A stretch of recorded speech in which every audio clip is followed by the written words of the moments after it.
Assalamualaikum warahmatullahi wabarakatuh. Kembali lagi di channel Radio Horor. Untuk kisah kali ini masih melanjutkan dari kisah yang sebelumnya, sebuah kisah dari tulisannya Netra Sandekala.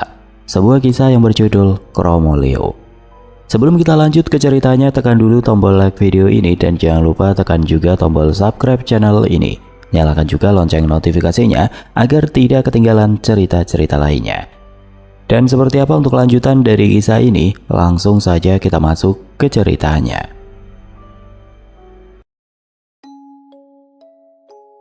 Sudah beberapa menit berlalu, suara gemuruh guntur masih terdengar jelas. Aku mengikuti apa yang Najib perintahkan. Duh, terdengar suara wanita yang kukenali. Aku spontan membuka mata, mengedarkan pandangan, tetapi tidak aku temukan siapapun. Aku begitu hafal dengan suara itu. Kenapa suara ibu ada di tempat ini? Ibu? Jangan hiraukan, lakukan saja ritualnya. Jelas Najib di sebelahku. Kembali kututup mata. Dosita, panggil suara ibu kembali. Aku berusaha untuk mengabaikan, tanganku terkepal erat di atas paha. Sakit sekali rasanya, bagaimana mungkin dedemit itu menyerupai mendiang ibu. Tolong, Dok. Tolong, kata suara ibu. Aku tidak tahan lagi, begitu rindu dan ingin bertemu dengannya. Nekat aku membuka mata. Mungkin itu adalah penyesalanku, karena yang kulihat bukan sosok ramah yang dulu selalu menyayangiku, melainkan sosoknya yang sedang tergantung tepat di atas makam. Aku memekik kaget, berusaha menjauh, namun kurasakan tangan Najib memegangiku dengan erat. Jangan diraukan, pinta Najib. Aku menggeleng pelan, air mataku sudah tumpah. Sekuat tenaga aku berusaha menuruti perintah Najib. Kenapa? Kenapa harus memperlihatkan sosok ibu? Kalau para dedemit itu mau menguji mentalku, biar tunjukkan saja wajah rupa kalian yang paling serem. Tapi jangan ibu. Lambat laun suara itu hilang. Suasana kembali sunyi. Sekarang yang terdengar hanya suara gumaman dari arah Najib. Entah apa yang sedang dia rapalkan, aku tidak tahu. Sita, panggil suara perempuan lain. Aku tahu ini Rati, tapi aku masih takut jika itu hanyalah jelmaan sosok lainnya. Sita, kali ini suara Rati seperti membentak. Kaget aku membuka mata. Sialan, kenapa mesti membentak? Aku tidak budek. Dasar demit sialan. Aku mengerang lega, meski Rati bukanlah manusia, tapi rasanya ada keterangan yang memancar dari sosok itu. Aku hendak memberitahu Najib, namun saat aku menoleh ke samping, tidak kudapati laki-laki itu. Jib. Tidak ada sautan. Kemana perginya manusia itu? Sejak kapan dia pergi? Dasar pengecut. Kembali ku tengok ke arah Rati yang masih sibuk menyisir rambutnya dengan tangan kirinya, sedang tangan kanannya mengacung ke arah ujung ruangan. Kuikuti apa yang sedang ia tunjuk. Seketika aku memekik tertahan. Ingin sekali rasanya pergi dari tempat ini. Bayangkan saja, kejadian seperti malam lalu terulang kembali. Kulihat beberapa kepala terjejer rapi di depan keranda. Aku terus mengedarkan pandangan, mencari keberadaan Najib. Tidak perlu kau risaukan laki-laki itu. Sekarang ambilkan itu, ikatkan ke masing-masing kepala. Setelah itu campurkan dengan tanah makam ini, ucap Rati. Aku meneguk ludah. Gila, mengikat kepala. Lihat saja kepala-kepala itu, begitu pucat, penuh dengan darah segar yang masih mengalir di setiap lubang. Aku menggeleng. Tidak, aku tidak bisa melakukan ini semua. Kutolehkan kepala ke arah Rati, meminta agar tidak usah melakukan itu semua. Wanita itu hanya menatapku dengan pandangan hampa, seolah dia hanya meminta bukan memerintah. Mbak, tolong. Aku menoleh ke samping, kini kudapati kepala sakti menitikan air mata. Beberapa kali matanya berkedip, seolah meminta pertolongan. Lakukan, atau mereka mati. Semua terserah keputusanmu, ucap Rati yang kini mengulurkan kain putih yang ia genggam. Sementara aku mengambil kain putih di tangan pucatnya. Setelah itu dalam sekedip mata, Rati sudah hilang entah kemana. Dengan nafas memburu, aku melangkah menuju ke arah meja kayu di ujung ruangan. Pertama Pak Suhar. Dengan tangan gemetar aku angkat kepala orang tua itu. Aku tidak tahan. Kenapa darah bisa terus mengucur deras dari kepala ini, padahal sudah terpisah dari tubuhnya. Buru-buru kuikatkan tali putih. Seketika mulut Pak Suhar terbuka dan menjerit keras, membuatku terjengkang saking takut dan kagetnya. Terus kuperhatikan saat kepala itu memberontak, akhirnya berhenti dan matanya kembali tertutup. Kini kulihat kepala Najib, wajahnya begitu pucat, bibirnya membiru. Aku menggeleng, tidak kuat menghadapi ini. Bibir itu yang tadi siang menciumku, bagaimana bisa aku menatap penggalan kepala suamiku seperti itu. Kertak, kertak. Aku mengerjap, keranda bambu itu kembali bergetar. Aku tahu pemiliknya segera muncul. Aku tidak punya banyak waktu, langsung saja aku berdiri dan mengikat kepala Najib meski tanpa memandangnya. Jangan mati. Setelahnya, kulakukan berulang kali ke kepala yang lain. Berbarengan dengan suara yang ditimbulkan keranda juga semakin keras. Kini tinggal kepala Sakti. Aku sedikit ragu, karena dari ketujuh kepala itu, hanya milik bocah itu yang matanya terbuka, dengan bibir terus mengucapkan permintaan tolong. Kromoleo. Terdengar suara lirih. Aku panik, berusaha mengangkat kepala Sakti, namun kenapa begitu berat? Kromoleo. Terdengar suara itu jauh lebih keras. Ya Allah Gusti, tolong. Ucapku terus mencoba mengangkat kepala Sakti, hingga kulihat keenam laki-laki pembawa keranda sudah muncul di hadapanku. Mereka menatapku dengan menggumamkan suara kedatangannya. Mbak, tolong. Ucap suara Sakti. Aku menjerit keras, hendak mundur berbarengan dengan sosok laki-laki pembawa kendi yang mulai bergerak. Dia sekarang sudah berada di depan kepala Pak Suhar, berupaya mengguyurkan darah dari kendi yang ia bawa. Tetapi entah apa yang terjadi, sosok laki-laki itu seperti diam sesaat. Lalu ia urungkan dan bergerak ke arah kepala Najib. Aku terus berusaha mengangkat kepala Sakti. Aku tahu laki-laki itu tidak bisa menandai kepala yang sudah kuikat. Sakti, jangan nakal, tolong. Ucapku saat laki-laki itu sudah ada di depan kepala Om Panca. Panik aku hanya bisa mengingat nama Tuhan yang Maha Pengasih, lagi Maha Penyayang. Ajaibnya kepala Sakti seketika diam. Langsung saja kuikat kepala itu dan mundur buru-buru, bertepatan dengan dedemit laki-laki itu bergerak ke arah kepala Sakti. Tidak tahu apa yang dia lakukan, dedemit laki-laki itu berpaling ke arahku dengan tatapan hampa, namun begitu mengerikan. Kematianmu, ucapnya langsung mengguyurkan cairan kental berbau amis dari kendi yang ia bawa tepat ke arahku. Aku mengerjap, suara di sekeliling perlahan kembali, bahkan aku dapati Najib sedang menatap ke arahku. Sorot matanya begitu khawatir. Belum sempat aku membuka mulut, laki-laki itu sudah merengkuhku. Ia menangis terseduh dalam pelukan. Sudah. Tanpa ku jawab, aku langsung membalas pelukannya. Pertahananku runtuh, aku begitu lelah dengan semua ini.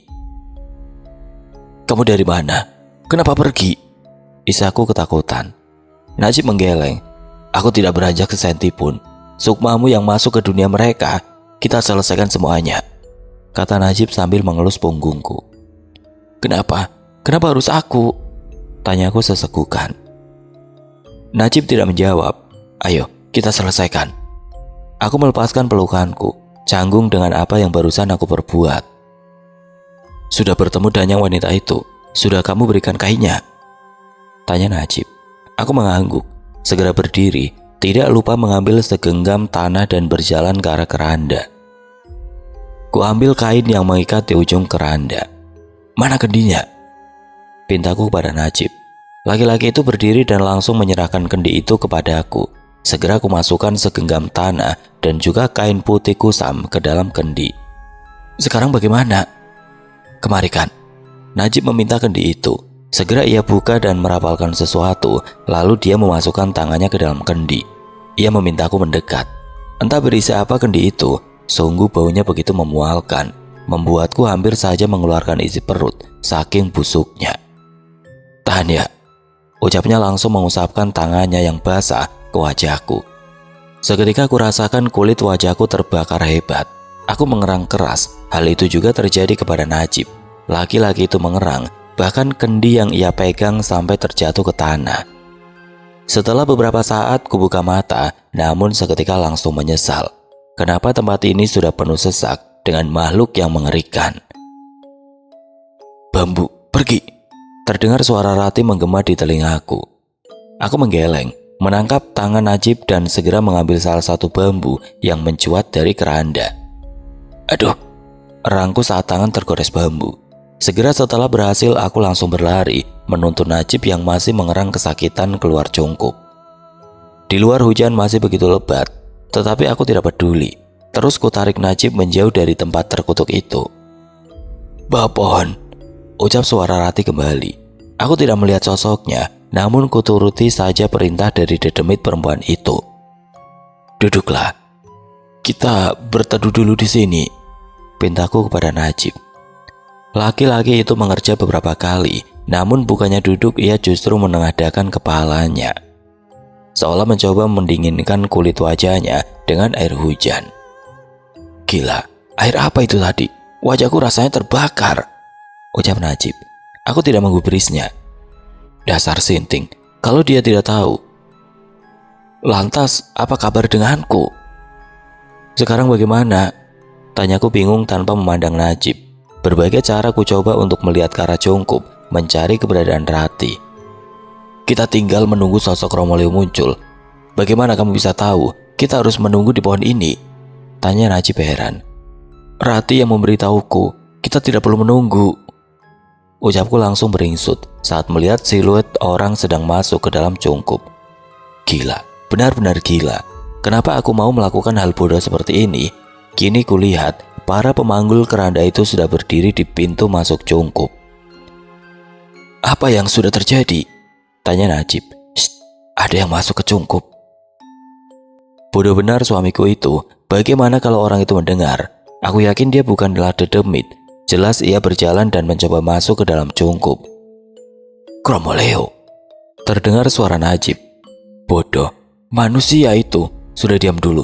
Bagaimana kalau dia mendengar suara kita?" ucapku panik. "Kamu yang aneh. Hujan ini meredam suara kita," ucap Najib jengah memutar bola matanya. "Aduh," ucapku menepukkan tangan ke jidat. Najib bergerak. "Mau kemana?" tanyaku menantangnya. "Itu pasti orang yang melakukan ritual. Kita harus menangkapnya." "Bahaya, lakukan saja sesuai rencana, jangan bodoh," kataku menarik tangan Najib sekuat tenaga. "Tidak, ini kesempatan kita. Toh dia pasti sudah mengetahui rencana kita. Lebih baik kita tangkap orang itu," kata Najib keras kepala. "Bagaimana dia bisa tahu?" tanyaku khawatir mencoba melihat ke arah cungkup. "Kendi yang kita bawa jatuh di depan keranda." Aku hendak menjawab Najib, namun seketika menarik kepalaku kembali untuk bersembunyi. "Kromoleo," ucapku tanpa suara menunjuk ke arah cungkup. Sesaat Najib diam, seolah sedang berpikir keras. "Sita." Enggak, aku belum mau jadi janda, enak saja," ucapku memotongnya. "Tidak ada waktu lagi." "Tidak, dengarkan dulu. Aku akan pergi ke cungkup. Kamu bawa semua ini, ikuti Kromoleo. Setelah aku menangkap orang itu, aku akan menyusul," pinta Najib. Aku menggeleng, tidak setuju dengan usulannya. Jelas ini bukan sekedar melihat dedemit. Bisa saja Najib malah dihabisi oleh orang tidak dikenal itu. "Sita, tidak ada waktu lagi." Walau hujan deras berkabut, tapi bisa kulihat dedemit Kromoleo itu sudah hampir keluar dari pekarangan cungkup. Aku mengangguk. Najib merengkuhku singkat dan mencium keningku. Lalu ia berlari menembus hujan berkabut menuju cungkup. Aku menarik nafas kuat, mengambil barang-barang di sekitarku, lalu menyusul para dedemit sialan itu. Dalam beberapa langkah saja aku sudah tidak bisa melihat kondisi sekitar akibat dari hujan yang turun begitu lebat. Aku terus melangkah menuju ke rumah Najib. Sesekali aku melihat ada sekelebat bayangan bergerak di sampingku. "Duh, astagfirullah." Pagiku kaget dan mundur beberapa langkah saat melihat sosok mengerikan yang tiba-tiba muncul di sampingku. Tubuhnya bungkuk, rambutnya yang jarang berwarna putih Ia tidak memiliki hidung, bibirnya hanya berupa bulatan, serta mata juling mengerikan. "Duh, aku melu ya," ucapnya parau. Rintik hujan semakin terasa deras, aku menggeleng takut sekaligus jijik. Tidak aku hiraukan, aku bergegas pergi meninggalkannya. Ih, amit-amit. Hingga saat aku mencapai batas desa, aku berhenti sebentar, mengatur nafasku yang masih memburu. Aku menoleh ke sekitaran, mencari penduduk yang masih berada di luar rumah. Tetapi sepertinya mereka sudah terlelap dalam tidur. Ku tengok sekali lagi ke arah bukit cungkup itu. Apa Najib sudah berhasil melingkus orang itu, atau justru dia yang tertangkap? Aku menggeleng. Tidak ada waktu untuk menerka-nerka. Aku harus berusaha menggagalkan tanda yang diberikan oleh Kromo Leo. Bergegas aku menuju ke rumah Najib. Aku berburu dengan waktu. Jalanan desa begitu gelap karena listrik padam. Aku tidak berani menghidupkan lampu senter, takut jika cahayanya memancing orang untuk mencari tahu. Tanganku sudah gemetar karena dingin. Dan kalian tahu, di desa tidak turun hujan sama sekali. Sial sekali aku malam ini. Akhirnya aku sampai. Rumah Najib sudah terlihat dari kejauhan. Kini aku tinggal menunggu Kromo Leo datang. Aku bersembunyi di semak-semak. Begitu bodohnya aku, kenapa tidak masuk ke dalam rumah, padahal jelas itu rumah suamiku sendiri. Aku sudah berdiri, tetapi langsung aku urungkan saat melihat di teras depan rumah aku mendapati ada sosok nenek tua dan pocong lusuh berdiri tidak jauh dari pintu. Apalagi itu?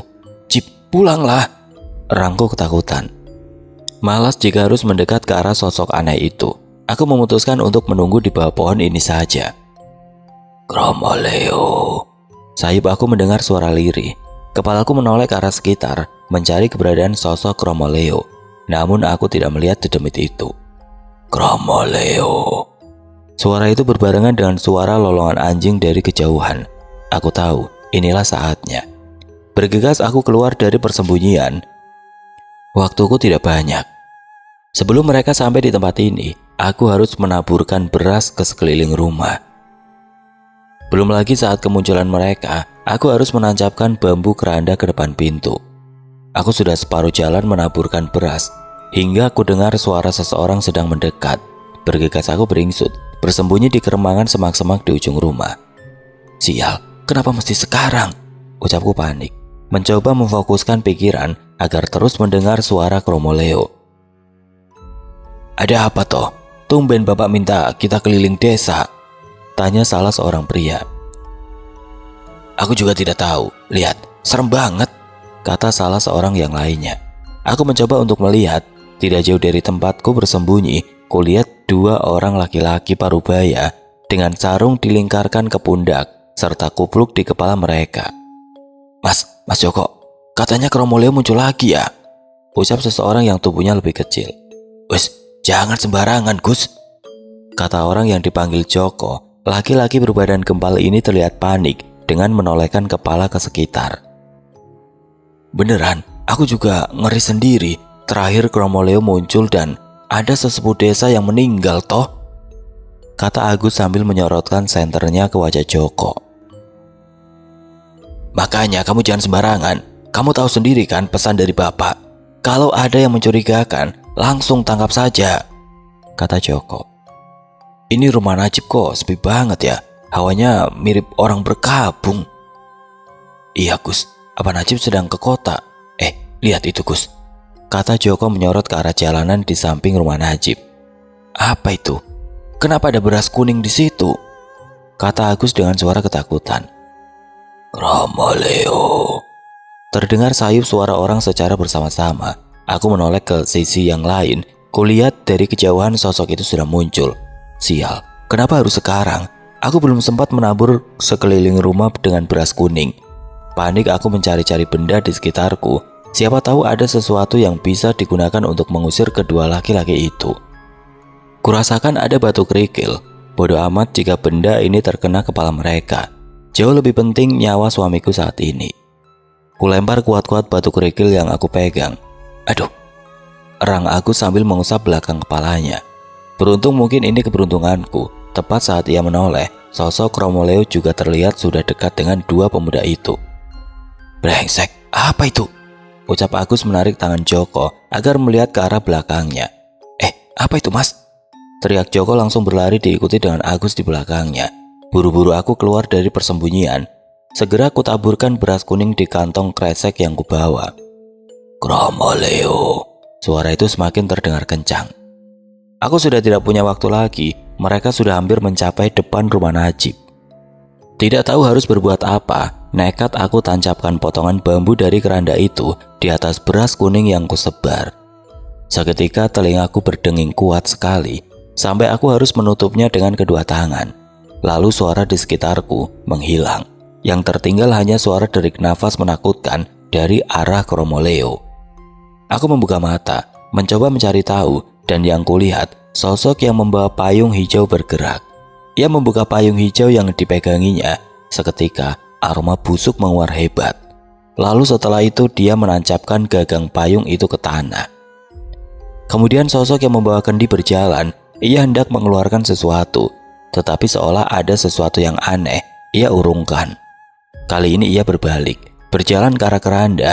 Aku sudah siap dengan segala kemungkinan. Kutaruh tangan di depan mulut agar bisa meredam teriakanku.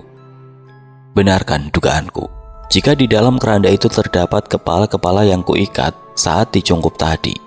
Dan aku baru menyadari satu kelalaian. Kepala Pak Suhar, aku lupa untuk datang ke tempatnya terlebih dahulu. Tanpa mengeluarkan suara, keranda itu diangkat. Sosok yang membawa kendi mengambil kepala Najib dan langsung melemparkan asal di depan rumah. Seketika kepala itu membuka mata, ia mengeluarkan jeritan nyaring yang memegahkan telinga. Baru setelah itu kepulan asap muncul, kepala itu lenyap entah kemana. Kromo Leo, Moleo, Kromo Leo. Suara itu kembali terdengar ketika rombongan pembawa keranda melangkah pergi. Bagaimana ini? Kenapa aku bisa lupa dengan Pak Suhar? Mungkin tidak apa-apa. Toh orang itu juga sudah meninggal. Tidak ada bedanya, bukan? Tersadar dari keterkejutan, aku bergegas bangkit. Sekarang aku harus pergi ke rumah Nekmar. Di sanalah sisa korban yang akan mereka ambil. Sepanjang perjalanan menuju rumah Nekmar, sungguh tidak bisa aku bayangkan. Jalanan desa begitu sepi, membuatku selalu waspada akan sekitaran. Kutengok jam sudah menunjukkan pukul 2 pagi. Aku sekarang mulai khawatir dengan keadaan Najib. Laki-laki itu belum juga menunjukkan batang hidungnya. Bagaimana kalau dia sedang terkena masalah? Apa aku harus kembali ke Cungkup terlebih dahulu? Aku menggelengkan kepala. Aku harus fokus dan menyelesaikan semuanya terlebih dahulu. Aku yakin Najib akan baik-baik saja. Aku hendak melanjutkan perjalanan menuju rumah Nekmar, tetapi satu ingatan tiba-tiba saja muncul di kepalaku. Sebuah perkataan Najib kemarin malam, bagaimana kalau Kromo Leo menuntun kita kepada dalang semua ini? Kalimat itu terngiang di kepalaku, lalu sebuah ingatan percakapan antara Agus dan Joko. Bapak meminta kita untuk keliling desa. Pak Kades, ucapku lirih. Aku menoleh panik. Jika Pak Kades ada hubungannya dengan ini semua, bisa jadi Mbak Suki juga komplotannya. Pantas saja dia meminta Om Panca untuk melaporkan hilangnya Sakti ke polisi. Maka dengan begini, aku dan Najib tidak akan sempat melakukan ritual itu. Aku bergegas berlari. Kali ini aku sudah tidak peduli jika ada warga desa yang tahu. Keselamatan keluarga ada di tanganku. Terlebih Sakti, bocah itu harus ditemukan malam ini juga. Aku takut orang-orang jahanam itu bakal berbuat lebih. Rumah Nekmar sudah terlihat. Tanpa kondisinya begitu sepi, apa mereka semua masih di rumah Mbak Suki? Buru-buru aku menebarkan beras kuning ke sekeliling rumah. Lalu setelahnya aku menunggu sosok dedemit itu muncul. Namun sudah beberapa menit berlalu, aku tidak kunjung melihat sosok mereka hadir. Apa ada yang salah? Seharusnya setelah rumah Najib mereka ke tempat ini. Baru saja aku berdiri hendak membuka pintu rumah, tiba-tiba saja aku rasakan hawa dingin yang membuat bulu kuduk meremang hebat. Spontan aku menoleh ke belakang, dan betapa terkejutnya diriku, sosok Kromo Leo tanpa kusadari sudah berdiri menatapku dengan tatapan hampa. Tubuhku gemetar. Aku sudah menaburkan beras kuning. Seharusnya kali ini aku menancapkan bambu yang diambil di Cungkup. Tetapi aku sudah melanggar pantangan. Mereka kini menyadari keberadaanku. Aku hendak berlari dan menancapkan bambu ke depan rumah. Aku hampir mencapai, bertepatan dengan suara minta tolong seseorang dari dalam rumah. Setan, teriakku kencang. Aku tidak peduli mereka melihatku atau tidak. Kalau tidak aku lakukan sekarang, semua sukma yang sudah membuat perjanjian bakal dibawa pergi. Sosok yang membawa payung sudah berdiri tepat di depanku. Ia membuka payung berwarna hijau yang sering digunakan untuk menutupi kepala mayit. Bau yang ditimbulkan pun begitu busuk. Bahkan aku sampai tidak mampu merasakan hidungku. Kemudian laki-laki yang membawa kendi bergerak ke arah keranda. Aku mengerang ketakutan. Takut jika sukmaku bakal diambil oleh mereka saat ini. Tidak kusangka dalam hidupku, kupikir sosok di demit itu berbentuk transparan. Tetapi mereka semua begitu padat, bahkan aku tidak bisa membedakan bahwa mereka bukanlah manusia. Bek! Kepala Om Panca jatuh di depanku persis. Kemudian laki-laki itu melempar kepala Bulik Fatma dan Nekmar hampir bersamaan. Aku menjerit keras, bagaimana tidak? Bayangkan saja, posisi sedang tengkurap di lantai, tapi tiba-tiba saja ada kepala jatuh tepat di depanku. Aku bergegas bangun, mundur menjauh dari kepala-kepala itu dan sosok Romo Leo. Sebentar lagi pasti kepala sakti akan dilemparkannya. Tetapi tidak ada benda apapun yang jatuh. Dan saat aku mendongak, ternyata pembawa kendi tersebut sedang menatapku dengan senyum mengerikan yang tidak pernah bisa kubayangkan. Sakti. Karena sosok Romo Leo kembali berjalan menjauh dari rumah Nekmar. Sakti, teriakku kencang. Bodoh, kenapa jadi seperti ini? Bukannya dengan melakukan ritual itu, maka aku bisa menyelamatkan Sakti. Kenapa justru malah mereka membawa sukma Sakti? Aku begitu panik, tidak menyangka setelah semua yang kulakukan menjadi percuma seperti ini. Najib, ucapku lirih, teringat dengan sosok laki-laki yang kini menjadi suamiku. Aku langsung berlari menuju ke arah Cungkup. Jantungku berdebar keras. Aku sudah bisa menyelamatkan sukma keluargaku dan Najib. Kini tinggal menemukan sosok yang melakukan ini semua. Kalau benar itu Pak Kades, akan kubalas semua perbuatannya. Aku sudah hampir tiba di Cungkup. Saat hendak masuk ke pekarangannya, kulihat beberapa orang sedang berjalan keluar. Tampak siluet orang berdiri dan dinaungi bayang-bayang dari senter yang mereka bawa. Aku tidak berani mendekat. Ada firasat yang mengatakan kalau mereka bukanlah orang-orang yang sedang melakukan rekreasi. Najib, kataku parau. Pasti suamiku berada di dalam Cungkup. Aku sudah hampir mencapai pintu depan. Tetapi aku memutar ke samping, dekat dengan pohon beringin besar itu. Mau dimulai sekarang, Pak? Ucap seorang pria. Terserah, yang penting selesaikan. Sudah tidak ada waktu, kata pria satunya. Lalu bagaimana dengan mereka? Tanya suara pria pertama. Agus, bunuh goblok. Setelah itu buang jasadnya ke jurang sana, ucap pria kedua. Aku menarik nafas kuat. Agus, orang itu pemuda yang tadi di rumah Najib kan? Jangan-jangan yang dimaksud mereka itu Najib dan Sakti. Lalu bocah ini bagaimana? Tanya aku selirih. Setelah selesai, kita gantung jasadnya di atas makam ini, kata pria kedua yang belum ku ketahui identitasnya. Tanganku mengepal kuat. Benarkan dugaanku. Merekalah orang-orang yang sudah melakukan ritual busuk ini. Aku yakin Sakti ada di dalam Cungkup itu. Aku berdiri, sama sekali tidak takut dengan mereka. Tetapi saat hendak melangkah masuk, brengsek, umpatku kembali jongkok. Kenapa? Kenapa mereka mesti muncul sekarang? Aku berusaha mencari beras kuning di saku jaket yang aku kenakan, namun tidak aku temukan. Pasti terjatuh saat berada di rumah Nekmar tadi. Bagaimana ini? Apa yang harus aku lakukan? Klak. Pintu Cungkup terbuka. Aku melihat siluet seorang yang tidak aku kenali. Sudah waktunya, ucap pria itu. Entah apa yang dia lakukan, aku hanya bisa merasakan udara di sekitarku semakin terasa begitu sesak. Bawa anak itu. Aku menoleh ke arah Cungkup. Masih tidak bisa melihat siapa yang melakukan ini semua. Kini yang kulihat salah seorang di antara mereka menggotong tubuh kecil yang sangat aku kenali. Sakti, ucapku lirih.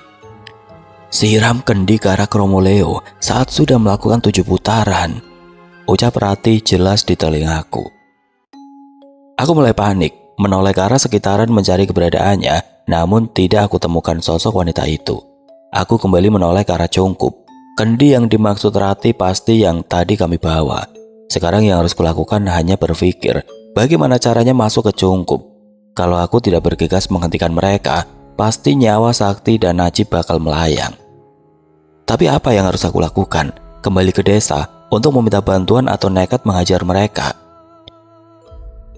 Sita, astaga, ucapku kaget. Shh, kata Om Panca pelan. Aku mengangguk seketika. Om Panca melepaskan tangannya. Di mana Najib?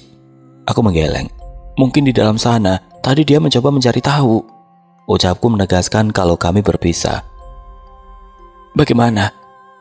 Aku melihatmu berlari dari rumah, makanya Om ikuti, ujar Om Panca. Aku mengangguk. Sekarang mau bagaimana? Kita tunggu.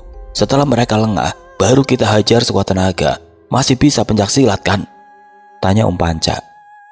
Aku mengangguk mantap. Jangan sampai Kromo Leo itu melihat paman, pintaku. Semua sudah kujalani, dari bertemu dedemit sialan sampai harus meminum sesuatu yang memualkan. Kini kami melihat seseorang sedang membakar kemenyan. Sosok Kromo Leo mulai bergerak pelan. Waktu kami tidak banyak. Pardi, ucap Om Panca lirik. Siapa?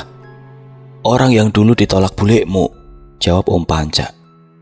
Oh, jadi sekarang ceritanya sudah lengkap. Bukan hanya soal weton, tapi ada dendam kesumat di sana. Tapi sudahlah. Toh aku juga sekarang punya dendam pribadi padanya. Pilihannya cuma satu. Dia yang mati atau kami semua yang mati. Aku memberi isyarat kepada Om Panca agar segera bergerak. Langsung saja laki-laki itu menghambur keluar, tepat saat sosok Kromo Leo berada di sisi Cungkup lainnya. Bak, brengsek. Itu anakku, kata Om Panca murka. Ia membabi buta menghantamkan kepalan tangannya kepada orang yang belum aku ketahui. Menyadari ada celah, aku bergegas keluar, tapi aku urungkan karena tiba-tiba saja orang yang tadi kutemui muncul dari dalam. Panca, ucap Agus kaget, mendapati orang yang bernama Pardi sudah terkapar di depan pintu. Bangsat kalian, umpat Om Panca yang langsung saja menghabur berkelahi dengan orang-orang itu. Sudah tidak ada waktu lagi. Aku segera berlari masuk ke dalam. Kini yang aku dapati jauh lebih mengerikan. Aku melihat sosok Najib yang tersungkur bersimbah darah dan yang paling membuatku kaget. Pak Kades, ucapku saat melihat sosok tua itu sudah duduk lemas di ujung ruangan. Sedang perkelahian seru antara Om Panca dan orang-orang itu masih berlanjut. Entah apa yang terjadi aku tidak tahu. Seolah mereka tidak melihat keberadaanku, tapi itu tidak penting sekarang. Om Panca mulai kewalahan. Dia dipukul habis-habisan oleh ketiga orang itu. Bergegas kuedarkan pandangan, mencari sesuatu untuk senjata. Mataku terpancang pada batu nisan di depanku. Buru-buru aku berlari, bergegas mengambil batu itu. Saat aku menolehkan kepala, Om Panca sudah tersungkur dengan muka penuh darah. Tanpa pikir panjang, aku langsung menghambur dan memukulkan batu nisan itu ke salah satu mereka. Agus tumbang terkena pukulanku. Joko sudah kabur, sedang orang yang bernama Pardi terjatuh karena kakinya dipegangi oleh Om Panca.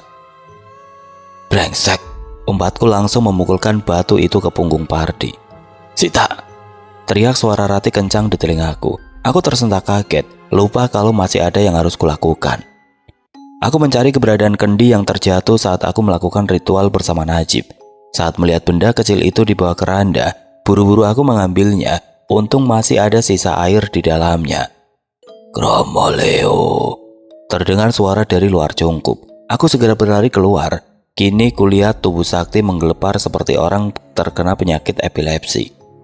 Satu dedemit laki-laki itu bergerak membuka payung hijaunya. Ia sudah hampir menancapkan ujung kayu pegangan itu ke tanah. Sementara itu 4 orang lainnya yang membawa keranda juga sudah bergerak. Mereka seperti sedang menurunkan keranda yang mereka bawa. Terlambat, ucap suara laki-laki tadi. Kupukul dengan batu. Tanpa menjawabnya, aku melangkah mengambil kendi yang ada di sisi tubuh Sakti dan tanpa ampun langsung menyiramkan ke arah laki-laki itu. Brengsek, ucapnya ketakutan. Aku tahu, perasaanku mengatakan kalau air yang ada di kendi ini media yang digunakan untuk mengambil sukma yang akan ditandai. Seharusnya air ini diguyurkan kepada Sakti yang menjadi tumbal utama dari ritual ini. Kulihat dedemit Kromo Leo mulai mengangkat kembali kerandanya. Mereka satu persatu keluar dari pekarangan Cungkup. Sementara itu tubuh Sakti menegang, ia seperti mengerjap. Bapak?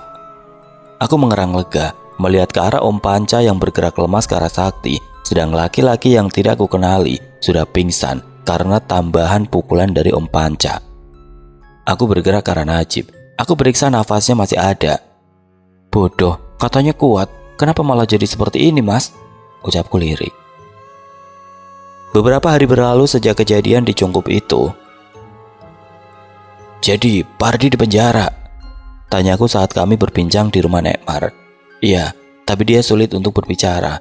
Beruntung Pak Kades datang tepat waktu. Kalau tidak, nyawaku sudah dibawa dedemit itu, kata Najib. Makanya jangan sok kuat, kataku jengah. Entah mulai dari mana, awal yang terasa hambar kini mulai berbunga. Perasaanku kepada Najib seolah tumbuh dengan sendirinya. Aku masih penasaran, bagaimana Pardi bisa menculik Sakti? Dia memang sudah merencanakan semua. Ya lagi apa saja, pintu belakang tidak dikunci waktu itu, kata Om Panca. Jadi sudah selesai, sudah tidak ada lagi yang harus dilakukan dengan dedemit itu kan? Jadi mata batinku sudah bisa ditutup toh, kataku senang. Semua orang di ruangan itu diam. Mereka menoleh satu sama lain. Duk, bukan begitu. Tapi maaf, kalau kamu yang dipilih Danyang untuk mengetahui semuanya, berarti sekarang kamu terikat dengan Cungkup itu untuk menjadi kuncennya, kata Mbak Suki sabar. Ekspresiku kaget benar-benar tidak bisa aku sembunyikan. Aku pikir setelah ini semua akan selesai. Nyatanya, aku malah mendapat mandat untuk menjaga tempat terkutuk itu. Tenang Sitaku sayang, suamimu ini bakal selalu menemanimu, kata Najib penuh kasih. Semua orang yang awalnya serius tiba-tiba saja menolehkan kepala jengah. Hanya Bule dan Nekmar yang tertawa cekikikan. Mbak, ayo kita ke Cungkup, ajak Sakti yang sudah lengkap memakai pakaian kuda lumpingnya. Ih, najis, ogah, ucapku masih trauma dengan tempat itu.